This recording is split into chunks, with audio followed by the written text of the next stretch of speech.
Yes Lord, haleluya. Terima kasih Bapa, terima kasih Tuhan Yesus.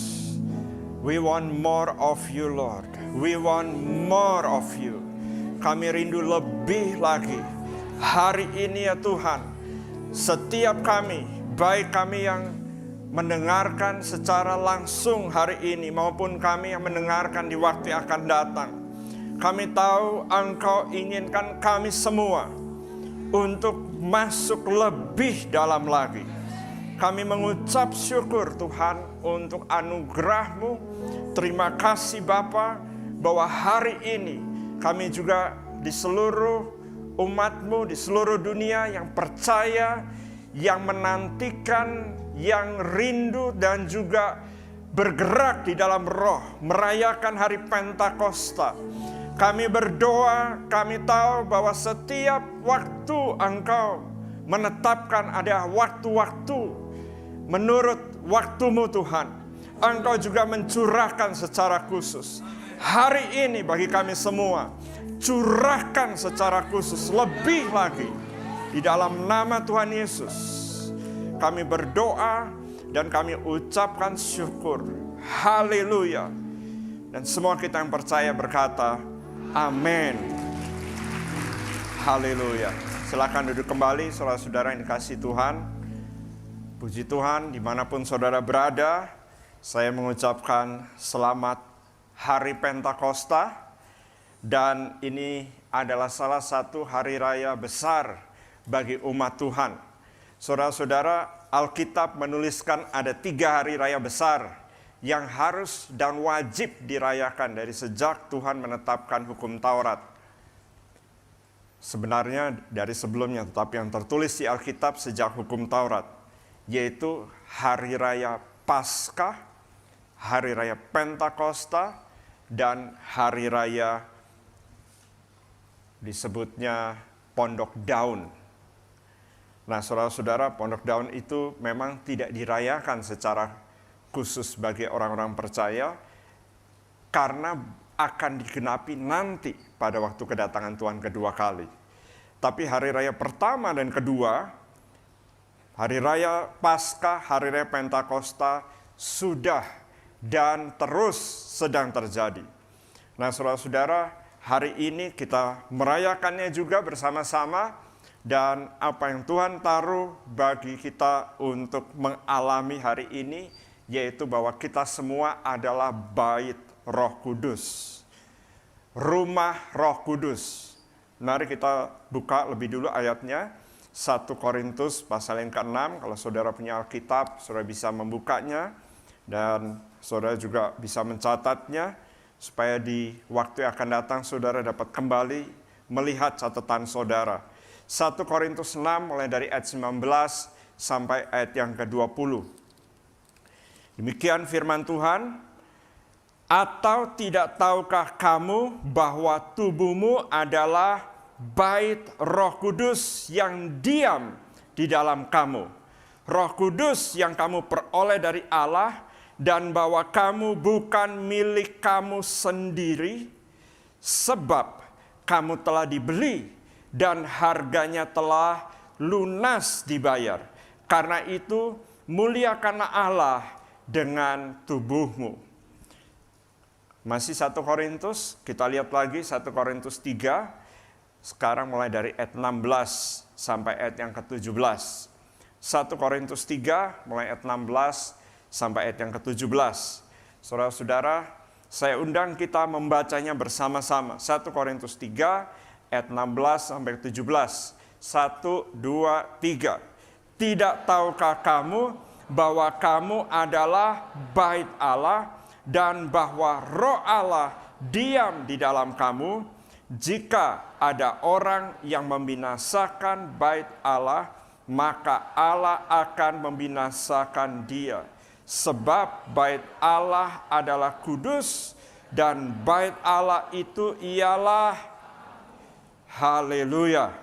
Dan bait Allah itu ialah, yes. Dan bait Allah itu adalah setiap orang yang dipenuhi Roh Kudus, dialah bait Allah. Setiap orang yang menjadi rumah Roh Kudus, dia adalah bait Allah. Nah, saudara-saudara, kita harus mengerti hidup semua manusia awalnya, originalnya, sebelum jatuh dalam dosa, memang adalah bait Roh Kudus.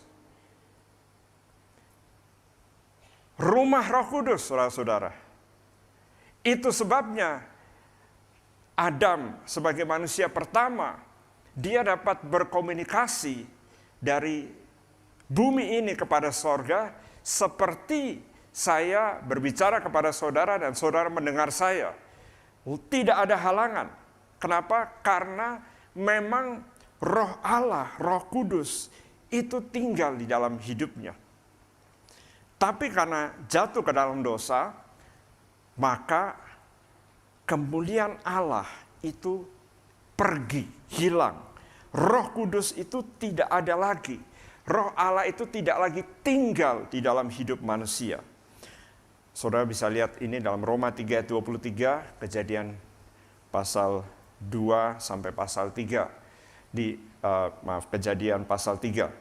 Nah, saudara-saudara, dalam seluruh kisah dalam Kejadian pasal 3 dan juga dalam Roma 3:23, apa yang mereka alami pada waktu jatuh dalam dosa adalah mereka kehilangan kemuliaan Allah. Dengan kata lain, Roh Allah sendiri itu meninggalkan mereka. Dan mereka tidak lagi memiliki apa yang sebelumnya mereka miliki. Nah, itu sebabnya saudara-saudara, semua manusia mencari segala sesuatu untuk memuaskan, untuk pemenuhan kebutuhan, kekosongan dalam dirinya yang telah hilang. Ditutup dengan apa? Dengan segala macam yang lain. Tapi tetap tidak bisa. Manusia berusaha untuk umurnya lebih panjang. Kenapa? Karena takut. Tetap juga belum bisa.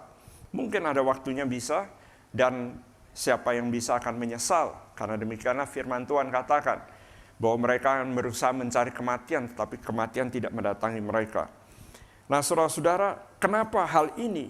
Karena kekosongan, kemuliaan Tuhan, hadirat Tuhan, pergi dari hidup manusia. Sejak manusia jatuh dalam dosa, Roh Allah sendiri tidak tinggal di dalam hidup manusia.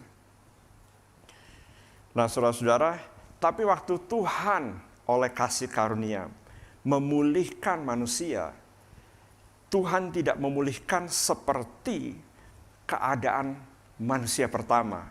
Yang saya maksud adalah Adam. Tidak, saudara-saudara. Tuhan tidak memberikan kemuliaan manusia pertama. Tuhan tidak memberikan apa yang dulu Adam miliki, hubungan dengan Bapa. Apa yang dulu Adam miliki, Tuhan tidak pulihkan sampai di sana. Tuhan selalu memulihkan melampaui. Tuhan memulihkan itu lebih. Tuhan memulihkan itu jauh lebih. Bagaimana cara Tuhan memulihkan? Dia tidak memulihkan seperti gambaran Adam pertama. Dia memulihkan seperti gambaran Adam kedua. 1 Korintus 15 ayat 45 katakan bahwa kita dipulihkan menurut gambaran Adam kedua atau Adam terakhir. Itu kata yang dipakai, bukan Adam kedua tapi Adam terakhir. Nah, apa maksudnya Adam terakhir? Saudara-saudara, Yesus Kristus itu adalah Allah sendiri yang turun menjadi manusia, dan ini adalah prototipe kalau bisa disebut dengan bahasa manusia. Ini adalah model, ini adalah gambaran yang Tuhan mau, yaitu gambaran yang sempurna. Karena Adam yang pertama telah jatuh dalam dosa, tapi Adam yang terakhir sempurna. Tidak pernah jatuh dalam dosa, tidak pernah takluk kepada maut, tidak pernah sedikit pun gagal. Karena dia berhasil. Saudara-saudara, haleluya. Jadi waktu Tuhan memulihkan menurut rupa, bukan lagi rupa dan gambar manusia pertama, tetapi menurut rupa dan gambar Kristus Yesus. Dan dalam keadaan Kristuslah saya dan saudara ditetapkan. Ayat-ayatnya 2 Korintus 5 ayat 16 sampai 17, Yohanes 17 ayat 16 sampai 26, Roma 8 ayat 28 sampai 30, 1 Korintus 15 ayat 45. Saudara-saudara, ayat-ayat ini berbicara dengan jelas bahwa gambar yang Tuhan mau, yang pada waktu dia pulihkan adalah saya dan saudara seperti Kristus. Itu sebabnya orang percaya disebut siapa? Kristen. Apa maksudnya Kristen? Kristen itu di dalam awal permulaannya adalah sebenarnya nama cap yang diberikan kepada mereka yang mengikut jalannya Tuhan. Jadi waktu mereka mengikuti jalan Tuhan, mereka disebut Kristianos. Artinya mereka yang menjadi pengikut-pengikutnya, dia yang disebut Kristus itu. Jadi saudara-saudara yang dikasihi Tuhan, Tuhan memulihkan ke dalam keadaan seperti itu.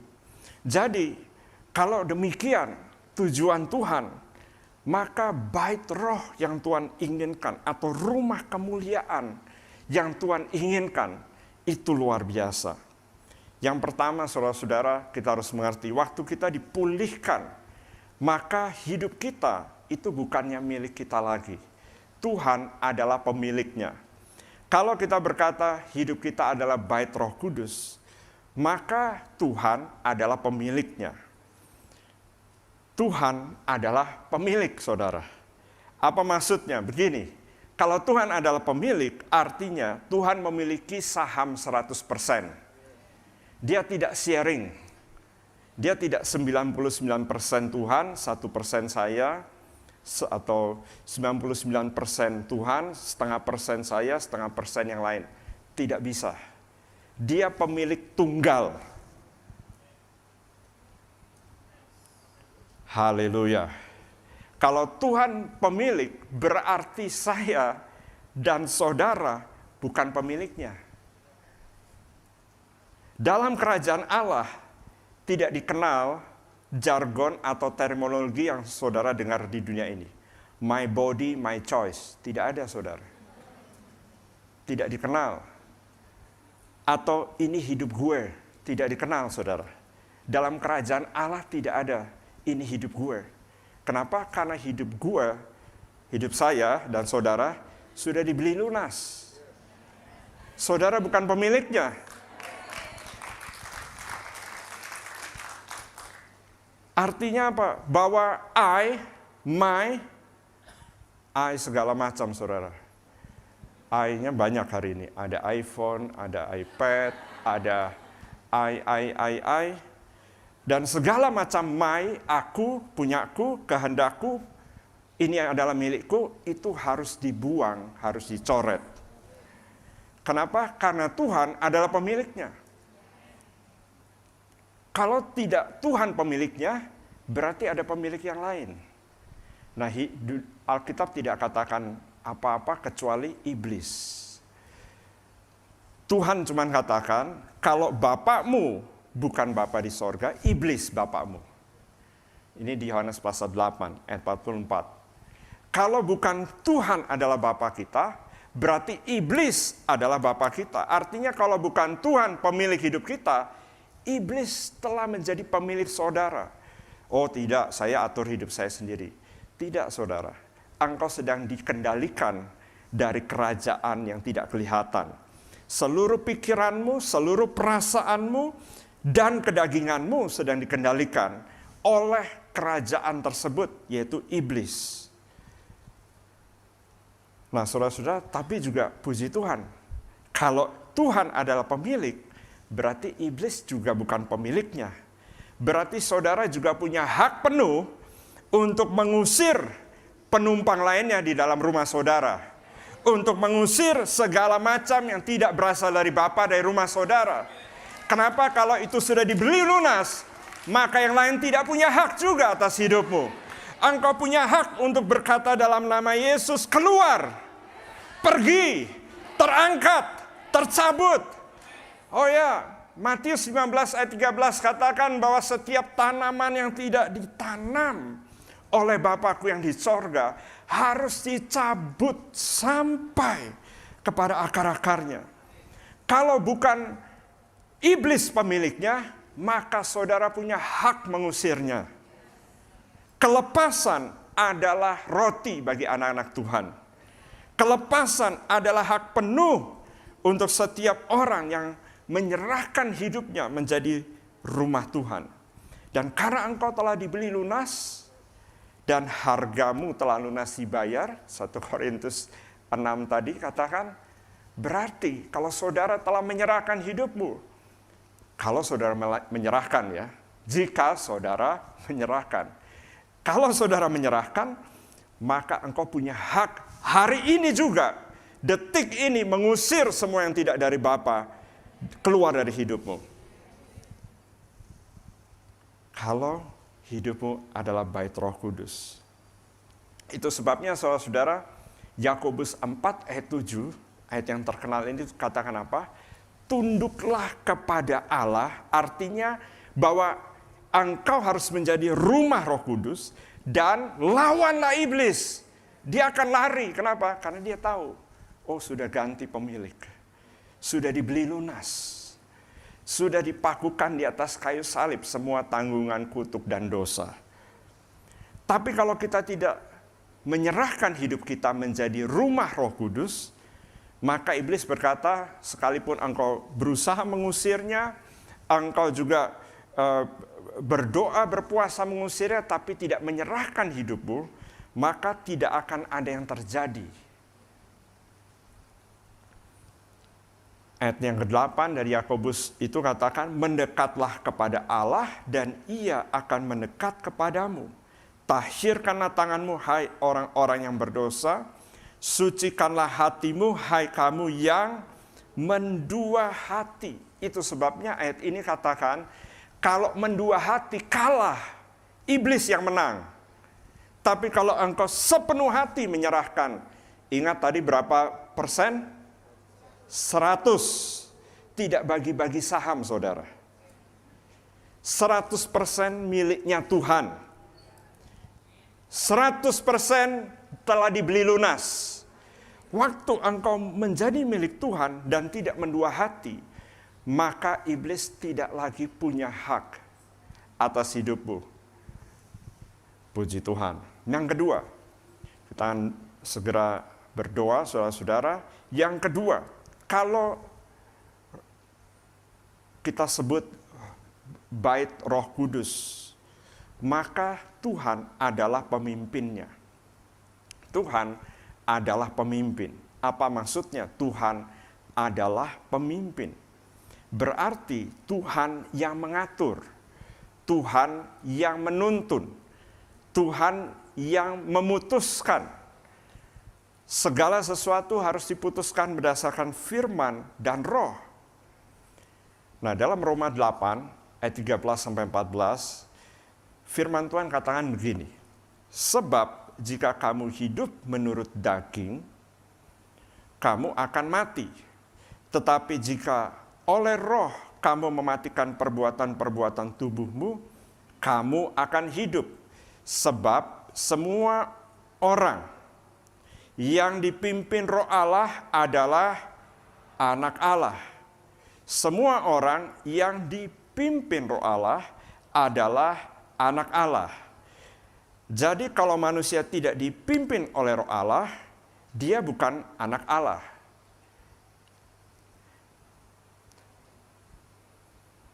Ayat ini katakan demikian.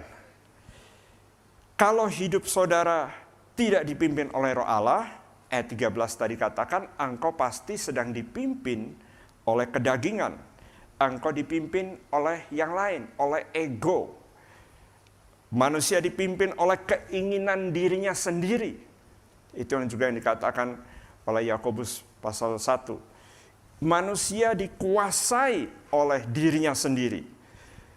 Nah, saudara-saudara, dengan kata lain, waktu kedagingan memimpin saudara, saudara hidup tanpa pimpinan Roh Allah. Dan kalau saudara hidup tanpa pimpinan Roh Allah, maka engkau bukan anak Allah. Saudara-saudara, cap anak Allah bukanlah rajin ke gereja. Cap anak Allah juga bukanlah segala macam kebiasaan, tradisi. Dan itu tradisi yang baik, saudara harus. Untuk bersekutu itu harus. Tapi bukan capnya itu. Capnya adalah dipimpin oleh Roh Allah, adalah anak Allah.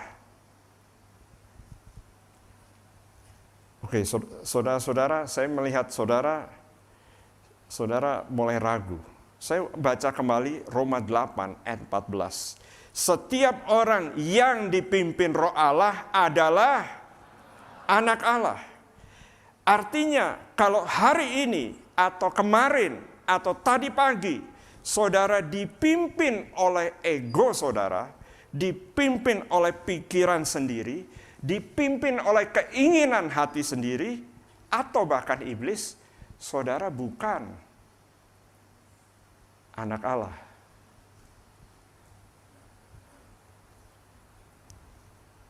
Siapa yang memimpin saudara hari ini, itu menentukan apakah engkau anak Allah atau bukan.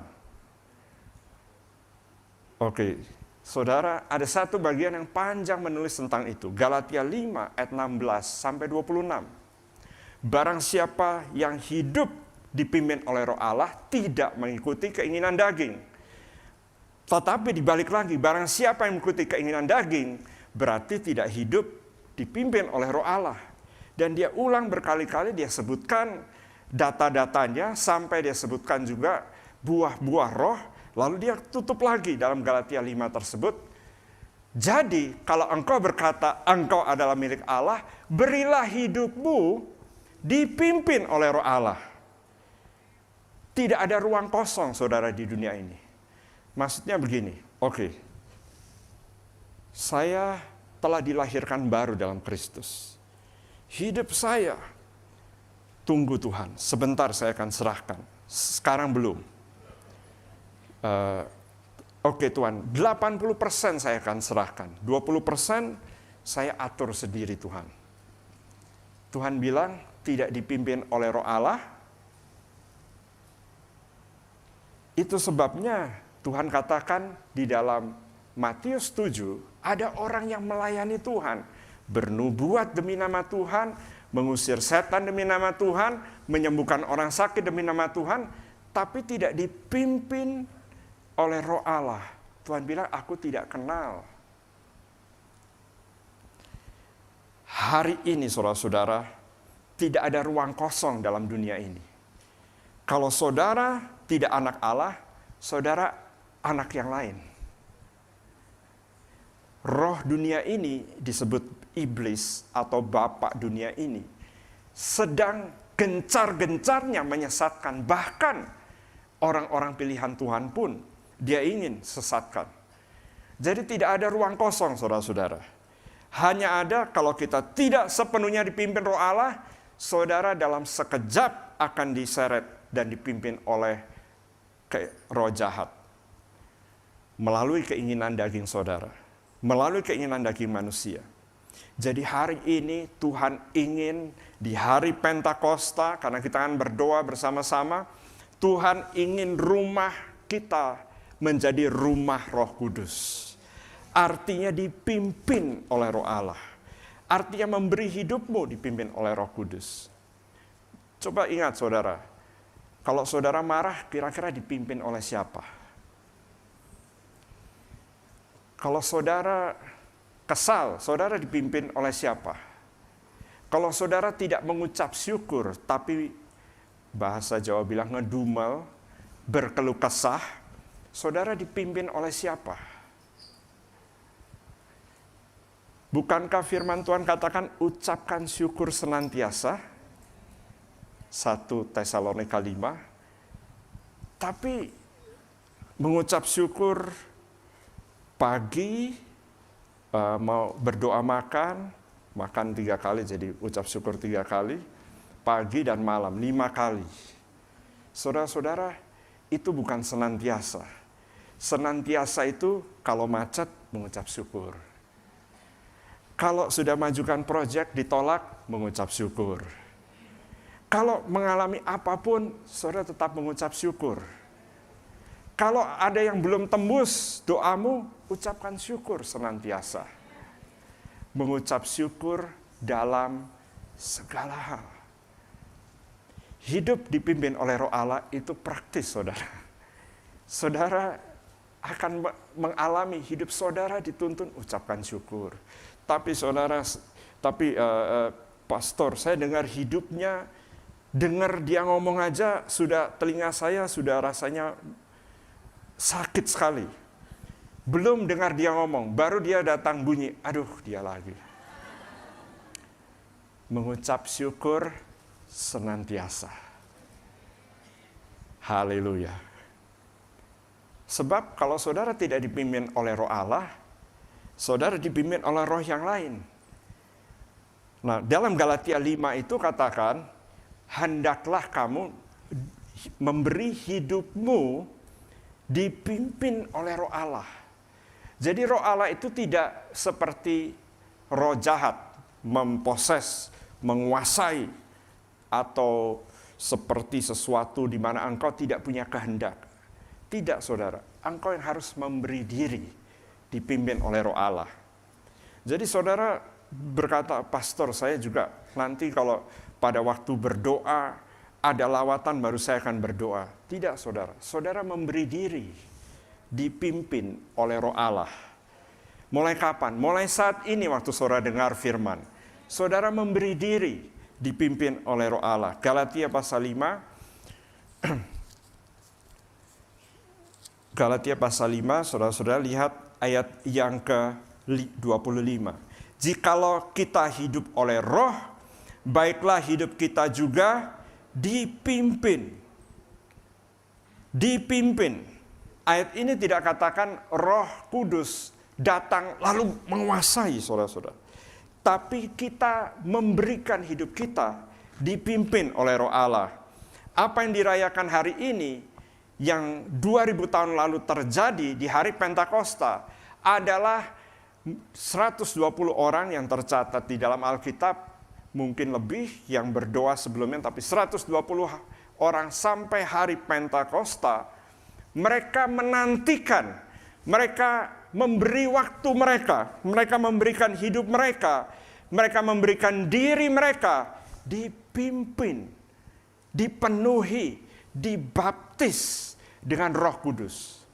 Saudara-saudara, kalau engkau merindukan Roh Kudus, engkau harus memberi diri. Tuhan tidak memaksa saudara. Tuhan hanya berkata, nantikan di Yerusalem sampai engkau dipenuhi dari kuasa dari tempat Maha Tinggi. Tapi Tuhan nggak bilang gini, kamu tidak mau, nanti kamu juga kepenuhan. Tidak, saudara. Engkau harus memberi diri, engkau harus memberi waktu. Engkau harus menyiapkan untuk Tuhan. Kenapa? Karena dengan menyiapkan dirimu, engkau berkata, hidupku bukannya aku lagi, tapi hidupku telah aku serahkan menjadi milik Kristus. Hidupku yang aku hidupi sekarang adalah hidup karena Yesus Kristus.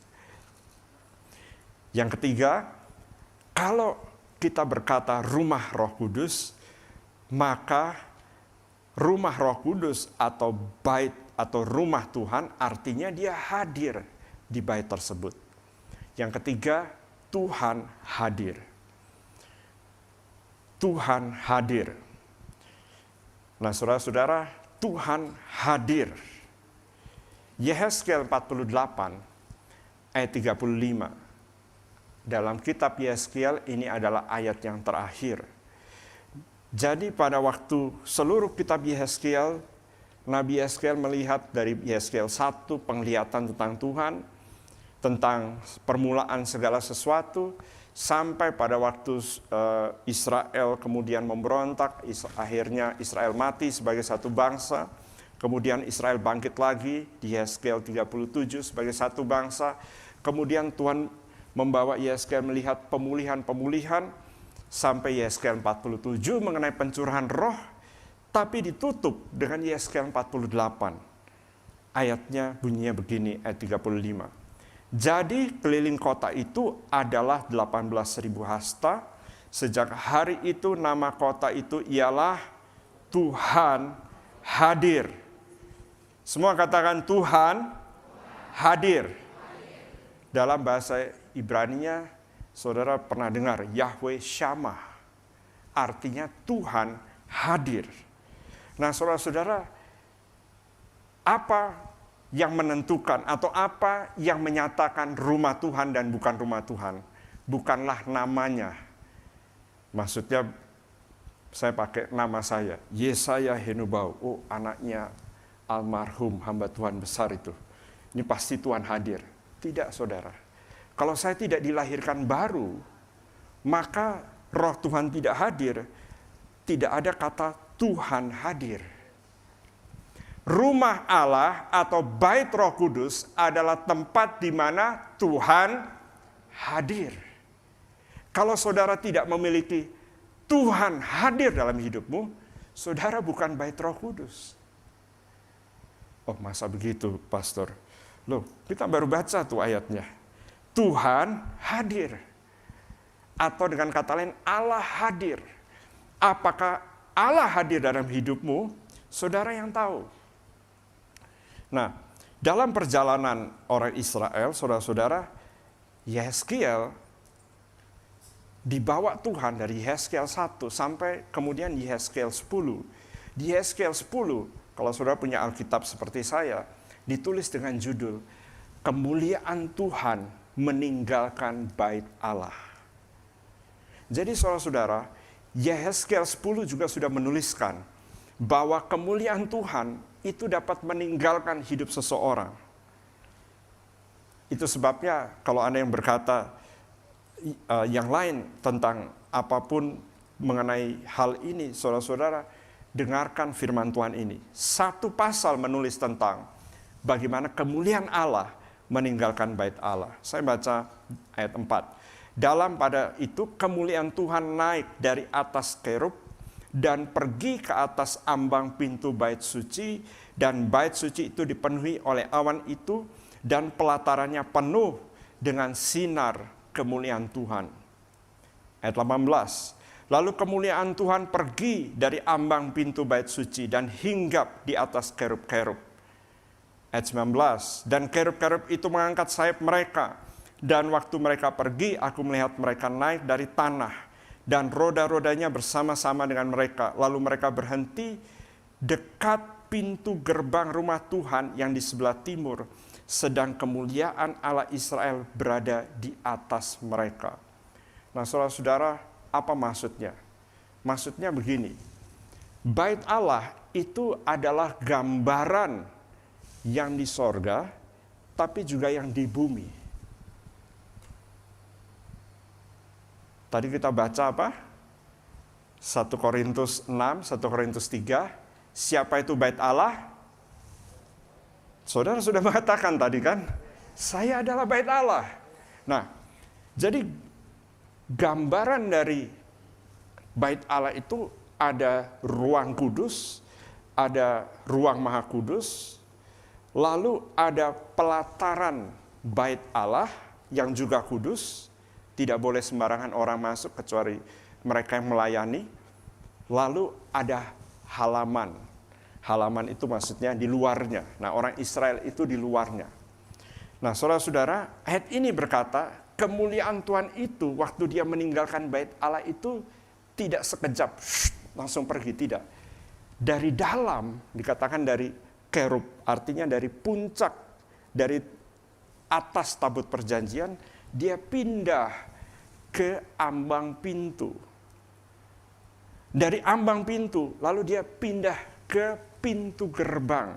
Dengan kata lain, sudah sebentar lagi keluar, meninggalkan seluruh wilayah bait Allah. Nah, ruang maha kudus itu menggambarkan hati atau roh manusia. Ruang kudus menggambarkan jiwa manusia. Pelataran bait Allah melambangkan tubuh manusia. Jadi pada waktu itu kemuliaan Allah itu bertahap, saudara-saudara, keluarnya. Itu sebabnya Banyak orang berkata, oh saya merasakan Tuhan hadir. Tapi mereka tidak tahu bahwa Tuhan sudah meninggalkan hati mereka. Berangsur-angsur sampai rumah tersebut akhirnya kosong. Tidak ada isinya, seperti hidupnya Simson. Salah satu orang yang ditulis dipenuhi Roh Kudus atau diurapi Roh Kudus di Perjanjian Lama adalah Simson. Tanpa Roh Allah, Simson itu manusia biasa, saudara. Tidak bisa dia berbuat seperti yang saudara baca di kitab Hakim-Hakim. Ini yang membuat kita heran, pastor, dia masih melayani, pastor. Dia masih berkhotbah, banyak orang disembuhkan. Dia masih berkhotbah, ada orang-orang yang bertobat. Ya, saudara, karena apa yang disampaikan tetap firman Tuhan, dan Tuhan tetap menggenapi janjinya. Tetapi hidupnya sendiri, kemuliaan Tuhan tidak lagi dalam hati. Dia tidak lagi dipimpin oleh roh. Dia dipimpin oleh yang lain. Dan kalau dia tidak bertobat, orang itu akan jatuh.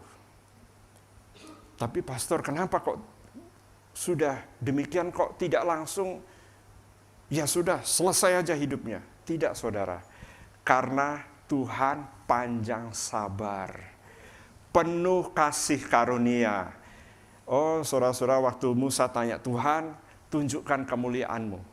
Tuhan kasih tahu dirinya. Dia katakan, Aku Tuhan, dia sebutkan, Tuhan, panjang sabar, penuh kasih setia. Saudara-saudara, jangan saudara pikir, kalau hadirat Tuhan masih ada di depan pintu, oh berarti masih nggak apa-apa. Itu bahaya, saudara. Karena sebentar lagi meninggalkan. Itu yang ditulis dalam Yeskiel. Nanti kalau saudara baca Yeskiel seterusnya, itu nol. Tidak ada lagi bait Allah. Ayat-ayat selanjutnya berbicara tentang hukuman, tentang kutuk. Sampai Yeskiel 37. Baru kemudian Tuhan berseru, bangkitkan kembali. Kirim nubuatan supaya roh Allah itu masuk kembali kepada tulang-tulang yang kering. Tapi jangan jadi tulang kering dulu, saudara. Ya, tulang kering juga Tuhan bisa bangkitkan. Tapi saudara jangan sampai jadi tulang kering. Begitu saudara tahu kemuliaan itu bergerak dari ruang Maha Kudus ke ruang kudus, saudara harus langsung cepat-cepat sadar dan kembali. Raja Daud, saudara-saudara. Pengalaman hidup Simson, kita akan berdoa di sini. Pengalaman hidup Simson waktu dia jatuh di dalam dosa, dia tidak seketika kehilangan kekuatannya. Dia masih beberapa waktu, dia masih punya kekuatan. Beberapa waktu, kalau kita bilang, pastor, dia sudah jatuh dalam dosa, dia sudah, kalau saudara baca, dia tidur sama pelacur. Dia melakukan hal-hal yang najis dan kotor. Tapi tetap punya kekuatan, saudara. Bukan karena dia kuat, tapi karena ada roh Tuhan. Tapi tidak di sini lagi. Sudah dekat, sebentar lagi akan keluar.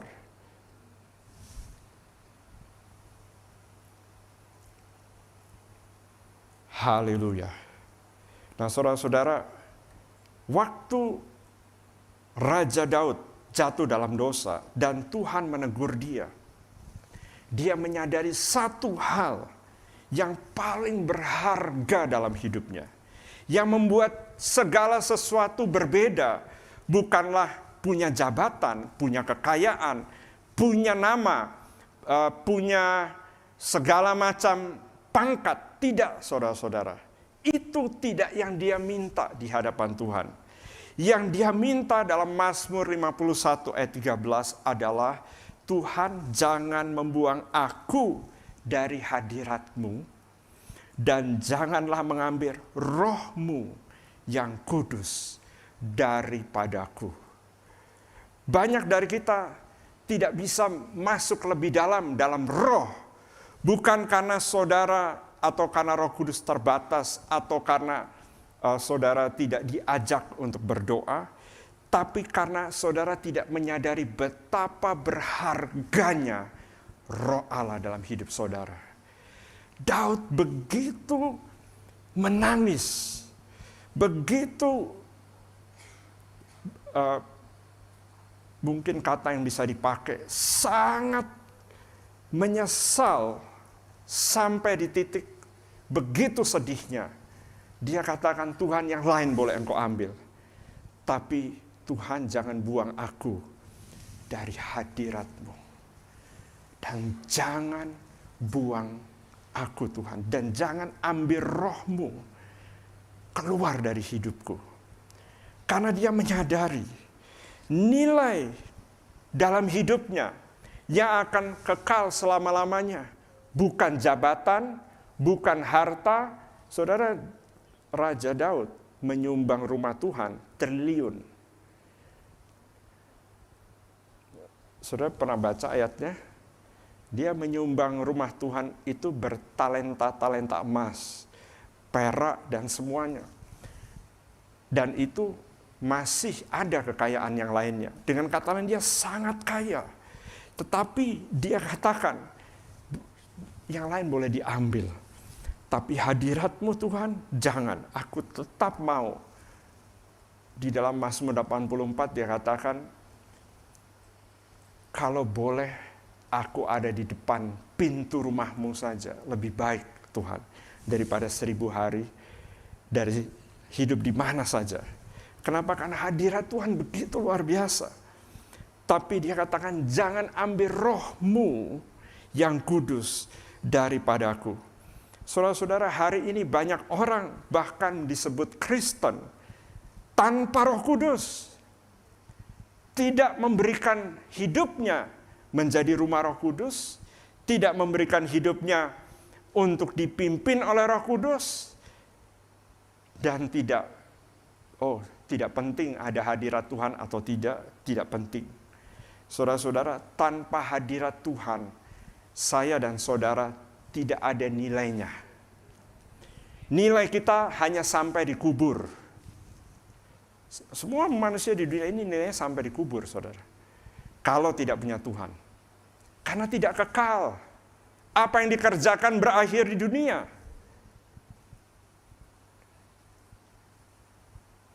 Ayub yang terakhir, pada waktu dia di Ayub 29 sampai ayat yang 29 dan 30. Tapi saya baca beberapa ayat dari Ayub 29. Pada waktu dia mengalami waktu di mana dia ada di hadirat Tuhan, dia katakan begini, kiranya aku seperti dalam bulan-bulan yang silam, seperti pada hari-hari ketika Allah melindungi aku, ketika pelitanya bersinar di atas kepalaku, dan di bawah terangnya aku berjalan dalam gelap, seperti ketika aku mengalami masa remajaku, ketika Allah bergaul karib dengan aku di dalam kemahku. Ketika hadiratnya, di ayat yang kelima katakan, ketika hadiratnya masih beserta dengan aku, ketika rohnya ada di dalam diriku. Dia katakan, aku kepingin yang seperti itu. Ada kerinduan yang sangat besar dari hidup Ayub. Bukan untuk kesembuhannya, saudara. Bukan untuk pemulihan kekayaannya. Karena dia waktu itu dari kaya jatuh miskin. Dari semua. Karena yang lain dia bilang, tenang. Kalau semua itu Tuhan yang memberi, Tuhan yang mengambil, terpujilah nama Tuhan. Dia mengucap syukur dalam segala hal. Tapi untuk hadirat Tuhan, dia menangis. Dia katakan, Tuhan, kalau yang ini aku rindukan Tuhan.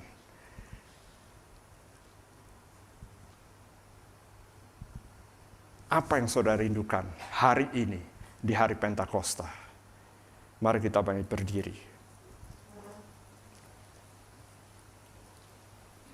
Di akhir zaman ini, Tuhan sedang menggoncangkan seluruh dunia. Tuhan menggoncangkan bukan hanya bumi saja, Tuhan juga menggoncangkan langit juga. Dan Tuhan juga menggoncangkan hidup banyak orang. Tuhan juga menggoncangkan rumahnya. Tuhan juga menggoncangkan baitnya. Hidup saya dan saudara juga digoncangkan. Tapi untuk apa saudara tujuannya?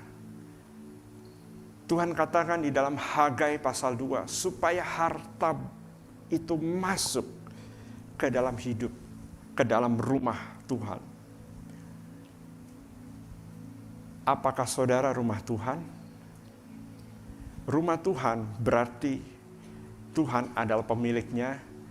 Saudara menyerahkan kunci atas hidupmu sepenuhnya kepada Tuhan. Saudara menyerahkan semua kertas sahammu atas hidupmu kepada Tuhan. Saudara menyerahkan roh, jiwa, dan tubuhmu sepenuhnya milik Tuhan. Itu artinya rumah Tuhan. Rumah Tuhan artinya saudara dipimpin oleh Roh Allah. Saudara tidak dipimpin oleh emosi saudara. Saudara tidak dipimpin oleh semua yang lain. Saudara dipimpin oleh Roh Tuhan. Rumah Tuhan artinya Dia hadir.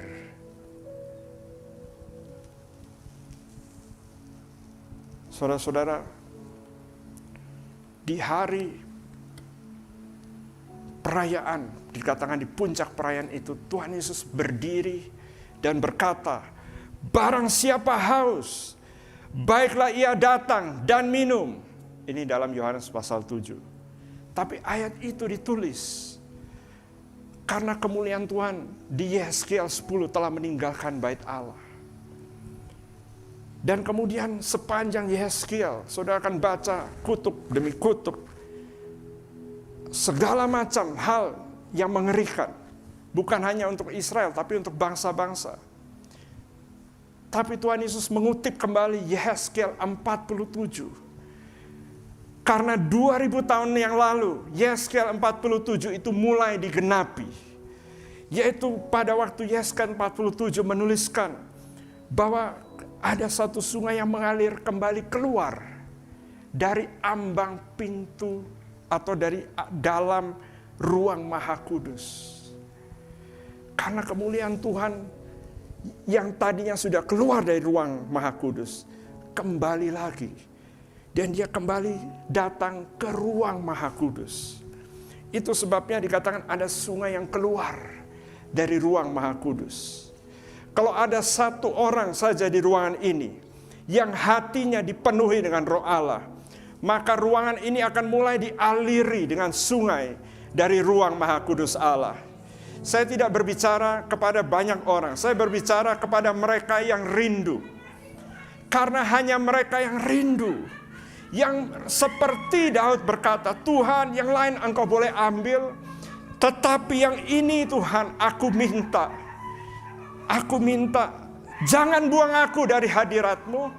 Dan aku minta, Tuhan, jangan ambil roh-Mu. Sebab Roh Kudus, Engkaulah yang paling berharga. Engkaulah yang menjadikan aku rumah Roh Kudus. Engkaulah yang membuat aku menjadi bait Allah. Engkaulah yang membuat aku menjadi aliran sungai yang keluar, yang akan menjamah setiap orang, yang akan membuat air, mengairi bangsa-bangsa, mengairi orang-orang di sekeliling.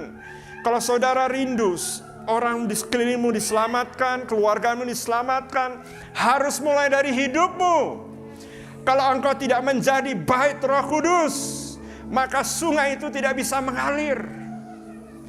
Hari ini saudara-saudara, ini bukan seperti yang saudara pikirkan. Hari ini adalah bagi mereka yang rindu. Kalau engkau rindu, ini waktunya engkau menyerahkan hidupmu. Bukan 99%, bukan 90,9%, tetapi 100%. Seluruhnya, seutuhnya, dari dalam ruang Maha Kudus sampai ruang kudus dan sampai halaman pelataran bait Allah, yaitu tubuhmu. Serahkan tubuhmu, serahkan hidupmu sepenuhnya. Jangan lagi main-main. Tidak ada waktunya untuk main-main. Lihat, segala sesuatu sedang digoncangkan. Dan harta bangsa-bangsa itu akan mengalir ke rumah Tuhan. Yang ada roh Allahnya, itulah rumah Tuhan. Bukan organisasi, bukan juga brand, tetapi yang ada Roh Kudus yang disebut Tuhan hadir, itulah rumah Tuhan. Haleluya. Haleluya. Sebelum kita berdoa lebih lanjut, dua bagian orang di sini. Yang pertama, engkau tahu, engkau pernah dipenuhi Roh Allah, engkau pernah berjalan bersama Tuhan, tapi engkau seperti Ayub. Engkau juga seperti Daud, engkau kehilangan. Engkau seperti Simpson, engkau kehilangan. Tapi haleluya, puji Tuhan. Kalau Adam pertama gagal, Adam terakhir berhasil. Kalau yang hidupmu yang awal telah gagal, Tuhan sanggup memulihkan kembali. Tuhan telah memulihkan kekuatan Simpson di akhir hidupnya. Tuhan juga sanggup memulihkan engkau. Tuhan mengembalikan Daud untuk menjadi orang yang berkenan di hatinya. Tuhan mengembalikan bait Allah itu untuk dipenuhi kembali dengan rohnya. Maka engkau juga dapat kembali dipenuhi. Tapi engkau harus bertobat, merendahkan dirimu. Oh, haleluya. The fear of the Lord is the beginning of wisdom, is the beginning of understanding. Takut akan Allah. Dia Maha Kudus, saudara. Dia tidak bisa digantikan atau dicampur adukkan. Kalau dia hadir, tidak ada yang lain boleh hadir. Kalau dia hadir dalam ruang kudus, bahkan Musa pun gemetar untuk menghadap wajah Tuhan. Kalau dia hadir dalam hidupmu, engkau akan takut untuk berbuat kejahatan. Sebab kehadirannya dipenuhi dengan fear of the Lord. Takut akan Allah. Haleluya, haleluya. Yang kedua, itu golongan yang pertama. Yang kedua, engkau telah berjalan bersama Tuhan. Tapi untuk beberapa saat, engkau lupa bahwa engkau harus selalu dipimpin oleh Roh Allah. Dan engkau juga harus menjadi tempat yang disebut Tuhan hadir. Saya dan siapa saja yang adalah anak Tuhan atau menyebut dirinya anak Tuhan harus memastikan bahwa Allah hadir. Karena Roh Allah adalah bukti bahwa engkau adalah anak Allah. Bukanlah pengalaman kehidupan ibadahmu, tetapi kehadiran Tuhan adalah bukti bahwa engkau adalah bait Allah, bahwa engkau adalah rumah Roh Kudus. Haleluya. Pastor, saya sudah merasakan. Ya, engkau harus mengalaminya di dalam hati. Engkau harus mengalaminya di ruang Maha Kudus. Ingat pada waktu hadirat itu keluar. Itu sebabnya pasal 2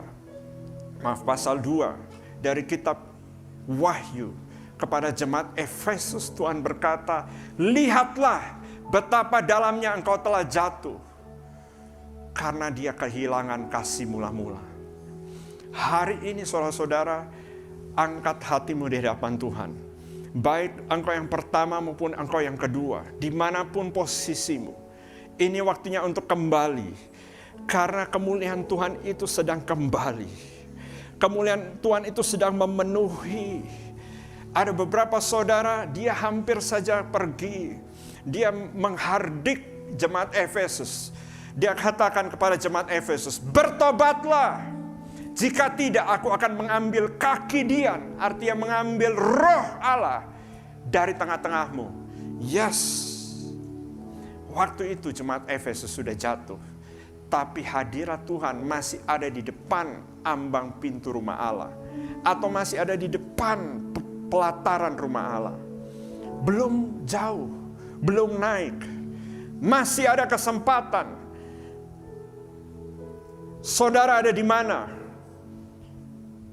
Kalau saudara kehilangan rumah Allah, bait Roh Kudus, ini waktunya untuk berseru.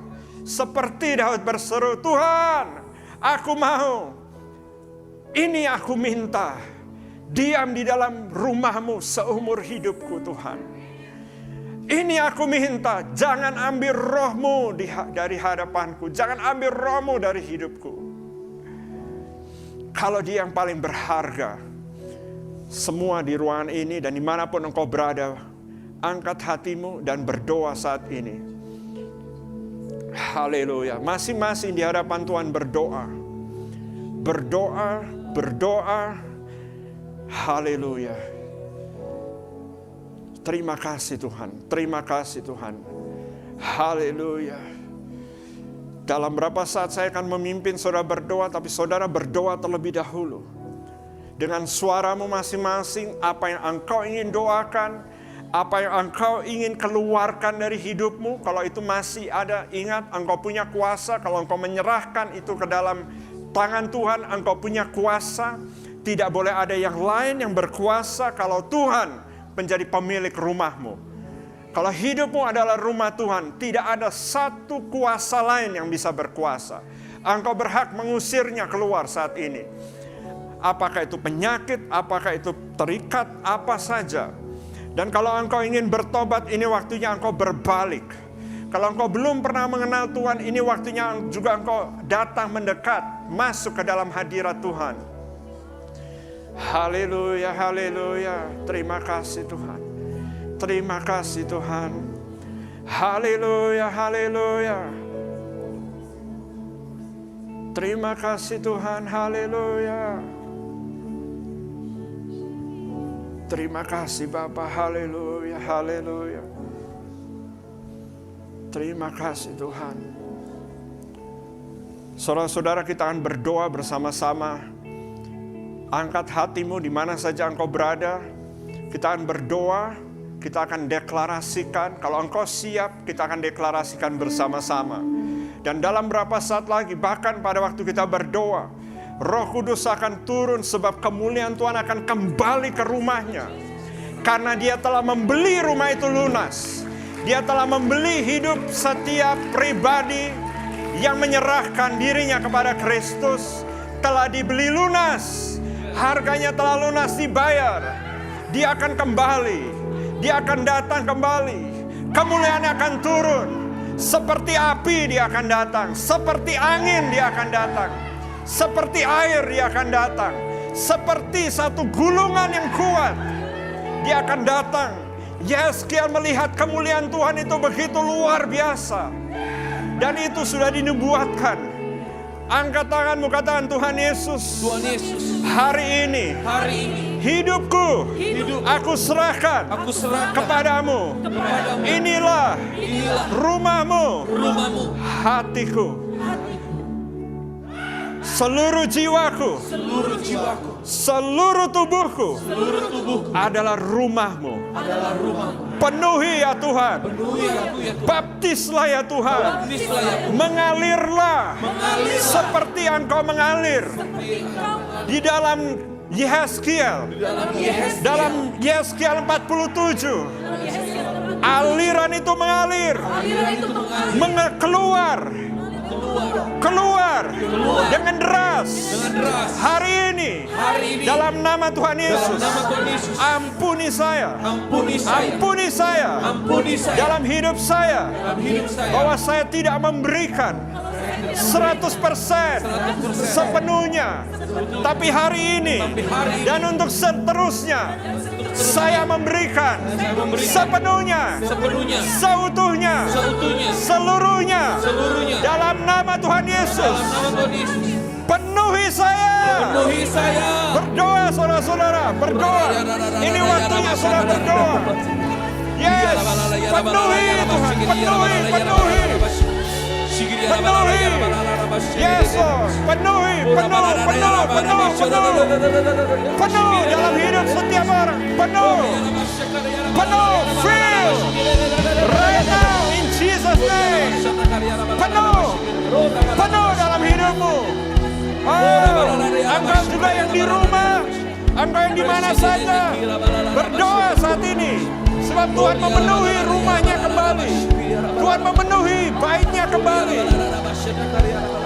Haleluya, haleluya. Haleluya. Haleluya. Yes.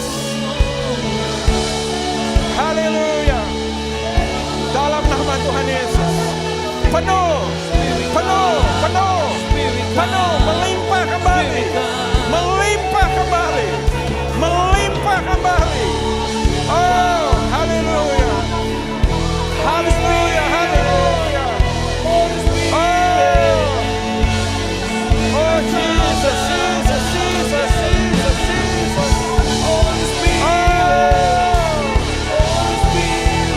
Haleluya, melimpah kembali. Melimpah kembali, melimpah. Angkat hatimu saudara-saudara, fokus kepada Tuhan. Dimanapun engkau berada, pandang kepada Tuhan. Buka hatimu seluas-luasnya. Dan izinkan Tuhan bekerja penuh ke dalam hidupmu. Oh, yes Lord, yes Lord, yes Lord. Jesus. Hallelujah. Thank you, Lord God. Thank you, Lord God. Yes. Hallelujah. Hallelujah. Penuh. Penuh melimpah. Yes, Lord.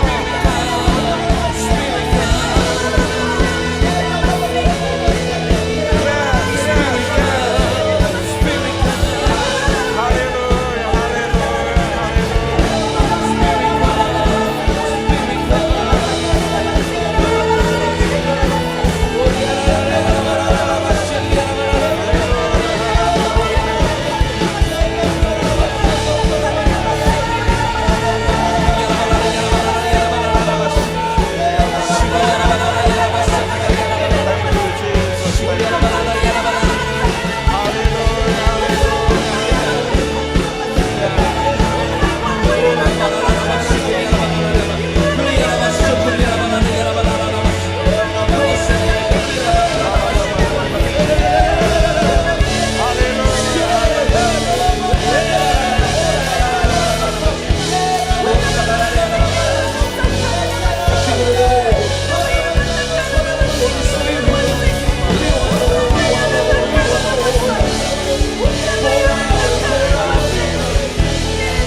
Haleluya, haleluya, haleluya. Haleluya. Terima kasih Tuhan, terima kasih Tuhan. Haleluya, haleluya. Terima kasih Tuhan, terima kasih Tuhan. Haleluya, haleluya. Yes, yes. Saudara, ada bagian yang Tuhan nyatakan dengan jelas. Barang siapa haus, baiklah ia datang dan minum. Kalau engkau rindu, engkau boleh maju di depan ini. Kita akan berdoa bersama-sama. Kalau engkau haus, engkau yang di balkon, engkau juga boleh turun maju ke depan. Kita punya waktu beberapa saat di dalam hadirat Tuhan. Barang siapa haus, baiklah ia datang dan minum. Dan saya juga akan berdoa untuk bagian yang khusus, yaitu bagi mereka yang tahu engkau ditetapkan untuk melayani Tuhan, engkau juga boleh maju. Beberapa orang, siapa saja yang engkau tahu engkau ditetapkan, ini waktunya, barang siapa haus, baiklah ia datang dan minum. Kita akan berdoa di depan ini, saudara. Ini waktunya untuk mengalami zaman kuasa Tuhan. Kalau engkau ditetapkan untuk melayani, engkau juga boleh maju. Haleluya. Pada waktu dia mencurahkan, saudara, dia mencurahkan seperti sungai yang makin lama makin deras, yang makin lama makin dalam, dan semakin lama semakin kuat, dan semakin lama semakin menarik setiap orang datang kepada Kristus. Barang siapa haus, baiklah ia datang dan minum. Haleluya, haleluya. Terima kasih Tuhan. Yang engkau harus lakukan sangat mudah. Adalah seperti Nabi Yeskiel, berjalan masuk, ikut saja sungai Tuhan, masuk ke dalam kemuliaan Tuhan, dan alami Tuhan membawa engkau masuk ke dalamnya. Saya minta tim gembala juga untuk siap-siap di depan. Saudara-saudara, dalam banyak dari saudara engkau sudah menerima zamannya, tapi saya tahu ada banyak orang engkau rindu lebih lagi. Ini waktunya engkau terima yang rindu lebih dalam nama Tuhan Yesus. Haleluya, haleluya, haleluya. Waktu api itu turun kembali ke dalam rumah Tuhan, dia turun seperti satu bunyi tiupan yang keras, seperti angin, tapi juga seperti api yang keras yang membakar dan menyucikan, menguduskan. Dalam nama Tuhan Yesus. Oh, haleluya. Dalam nama Tuhan Yesus. Fire in Jesus' name. Fire in Jesus' name. Fire right now. Fire in Jesus' name. Fire in Jesus' name. Fire, fire. Fire in Jesus' name. Dalam nama Tuhan Yesus. Hey, fire in Jesus' name. Dalam nama Tuhan Yesus. Dalam nama Tuhan Yesus. Fire in Jesus' name. Haleluya, haleluya. Fire, fire, fire. Fire, fire.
kasih Tuhan.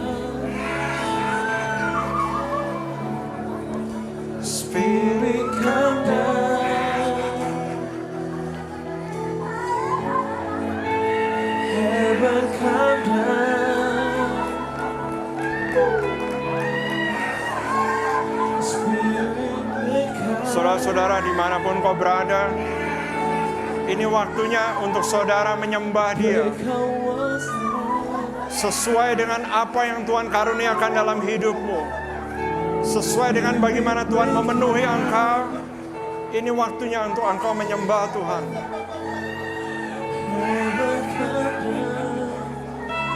Haleluya.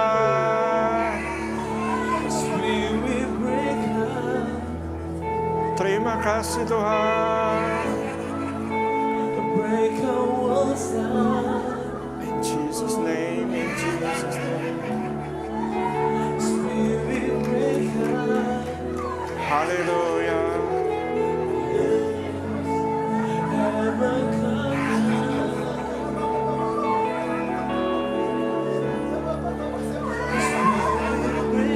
Yes Lord, yes Lord.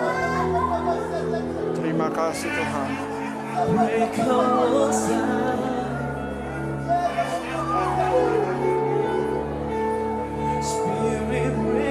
Terima kasih Bapak.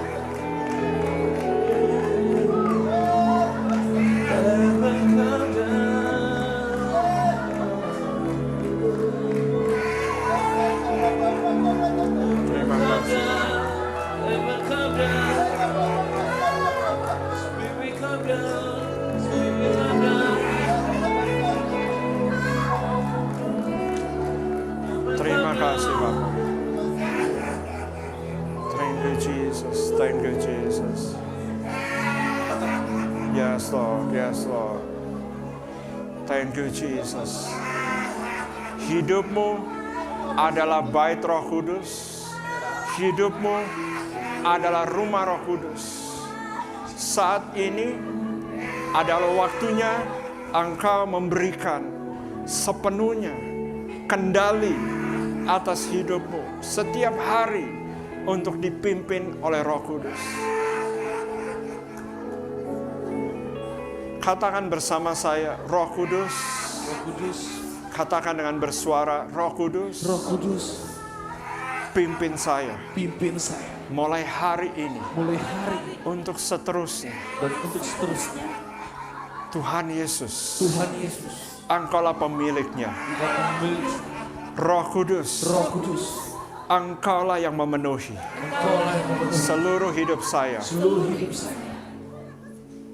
Tidak ada yang lain. Tidak ada yang lain. Terima kasih Tuhan. Terima kasih Tuhan. Haleluya. Haleluya. Terima kasih Tuhan Yesus.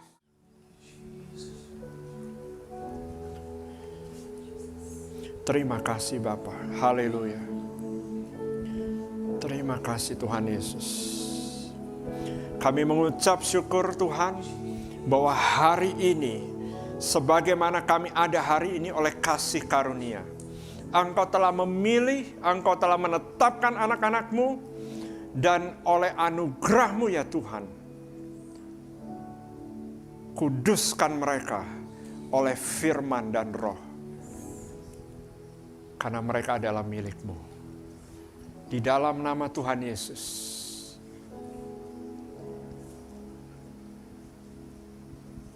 Sekali lagi angkat hatimu kepada Tuhan. Bapa, ini kami serahkan seluruhnya ke dalam tangan-Mu. Pada saat Engkau mencurahkan dan menggoncangkan seluruh dunia ini, supaya harta bangsa-bangsa itu masuk. Bawa mereka juga Tuhan ke dalam hidup kami Tuhan. Bawa mereka ke dalam hidup kami. Di dalam nama Tuhan Yesus. Let the house of God full. Rumahmu penuh dengan harta bangsa-bangsa. Yaitu jiwa-jiwa. Yaitu orang-orang yang diselamatkan. Di dalam nama Tuhan Yesus. Dan semua kita yang percaya berkata, amin.